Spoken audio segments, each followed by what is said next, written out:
নমস্কার বন্ধুরা, যোজনা হেল্প বাংলা চ্যানেলের আরও একটি নতুন ভিডিওতে আপনাদের সকলকে স্বাগত জানাই। কেন্দ্রীয় সরকার সাধারণ মানুষের সুবিধার জন্য বিভিন্ন সময়ে বিভিন্ন রকম প্রকল্প নিয়ে এসে থাকেন, যার ফলে সাধারণ মানুষরা অনেক তা থেকে উপকৃত হয়ে থাকেন। সেরকমই কৃষকদের জন্য রয়েছে পিএম কিষাণ। এই পিএম কিষাণের আদলেই আরও একটি নতুন প্রকল্পের সূচনা করেছে কেন্দ্রীয় সরকার, সেটি হলো পিএম আশা প্রকল্প। এই পিএম আশা প্রকল্প আসলে কী এবং পিএম আশা প্রকল্পে নতুন করে 35,000 কোটি টাকা বরাদ্দ করলো কেন্দ্র। তো এই প্রকল্পে কী অতিরিক্ত সুবিধা মিলতে চলেছে, যদি আবেদন করতে চান তা কীভাবে আবেদন করবেন, ডকুমেন্টসই বা কী কী লাগবে, এছাড়া কী কী অতিরিক্ত সুবিধা মিলবে, এই সংক্রান্ত বিস্তারিত জেনে নিন আজকের এই ভিডিও থেকে। তাই ভিডিওটি স্কিপ না করে প্রথম থেকে শেষ পর্যন্ত দেখুন, আর চ্যানেল নতুন হলে অবশ্যই চ্যানেলটি সাবস্ক্রাইব করে নেবেন। কৃষকদের জন্য 35,000 কোটি টাকা বরাদ্দ করলো কেন্দ্র। পিএম আশা প্রকল্পে কী কী সুবিধা পাবেন, তো চলুন এই সংক্রান্ত বিস্তারিত জেনে নিন আজকের এই ভিডিও থেকে। তো ভারতের কৃষকদের স্বার্থে বড় সিদ্ধান্ত নিয়েছে নরেন্দ্র মোদীর নেতৃত্বাধীন কেন্দ্রীয় মন্ত্রিসভা। শুধুমাত্র কৃষক বন্ধুদের স্বার্থে পিএম আশা স্কিম চালু হলো।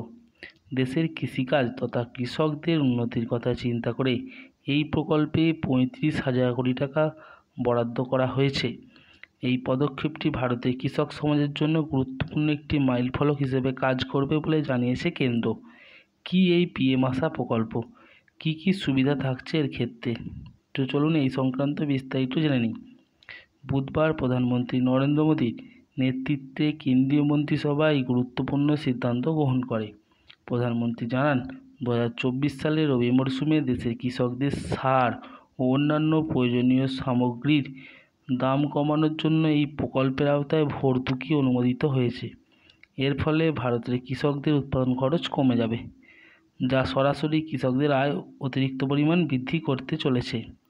আসলে পিএম আশা প্রকল্প কী? পিএম আশা প্রকল্পটির পুরো নাম হল প্রধানমন্ত্রী অন্নদাতা আয় সংস্থান অভিযান। এই প্রকল্পটি মূলত একটি সমন্বিত স্কিম, যা মূলত প্রাইস সাপোর্ট স্কিম অর্থাৎ পিএসএস ও প্রাইস স্টেবিলাইজেশন ফান্ড অর্থাৎ পিএসএফ স্কিমগুলিকে একত্রিত করেছে। এর মাধ্যমে সরকারের মূল উদ্দেশ্য হল দেশের কৃষকদের তাদের উৎপাদিত ফসলের জন্য ন্যায্য মূল্য প্রদান করা। এই প্রকল্পের আওতায় ডাল, তৈলবীজের মতো উচ্চ মূল্যের ফসলের ন্যূনতম সহায়ক মূল্য অর্থাৎ এমএসপি নিশ্চিত করা হবে। এর ফলে দেশের কৃষকরা তাদের উৎপাদিত পণ্য সঠিক মূল্য পাবে এবং কৃষিক্ষেত্রে বিশেষ করে ডাল ও তৈলবীজের ক্ষেত্রে ভারত স্বনির্ভর হয়ে উঠবে। এই প্রকল্পে কেবল কৃষকদের জন্যই নয়, সাধারণ উপভোক্তাদের জন্য উপকারী হবে। পিএম আশা প্রকল্পের ফলে বাজারে স্থিতিশীলতা বজায় থাকবে, মূল্য প্রতিরোধ হবে। ফলস্বরূপ কৃষকরা যেমন লাভবান হবেন, তেমনি ক্রেতারাও সাশ্রয়ী মূল্যে পণ্য কিনতে সক্ষম হবেন। অন্যান্য সুবিধা কি? পিএম আশা প্রকল্পের পাশাপাশি কেন্দ্রীয় মন্ত্রিসভা দেশের মিডিয়া বিনোদন ক্ষেত্রে একটি বড় পদক্ষেপ নিয়েছে। মন্ত্রিসভা animation, visual effects, gaming, comics, extended রিয়েলিটির জন্য ন্যাশনাল সেন্টার অফ এক্সিলেন্স স্থাপনে অনুমোদন দিয়েছে। এই প্রকল্পটি ভারতের সৃজনশীল ক্ষেত্রকে আরও শক্তিশালী করে তুলবে এবং কর্মসংস্থানের নতুন সুযোগ তৈরি করবে।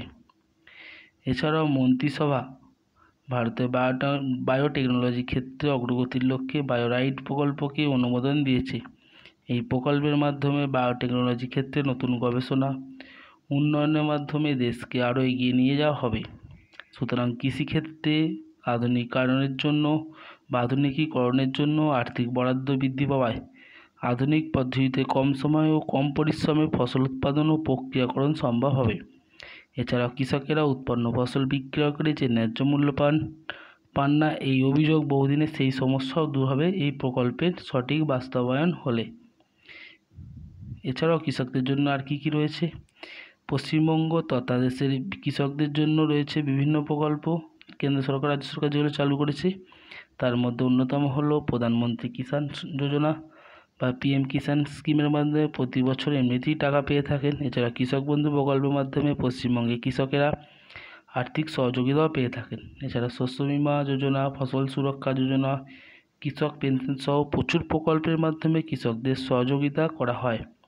তো বন্ধুরা, এই ছিল পিএম আশা প্রকল্প সংক্রান্ত আপডেট, যেটার মাধ্যমে আপনি কী কী সুবিধা পেতে চলেছেন তা পরিষ্কার করে বুঝিয়ে বলতে পারলাম আশা করি।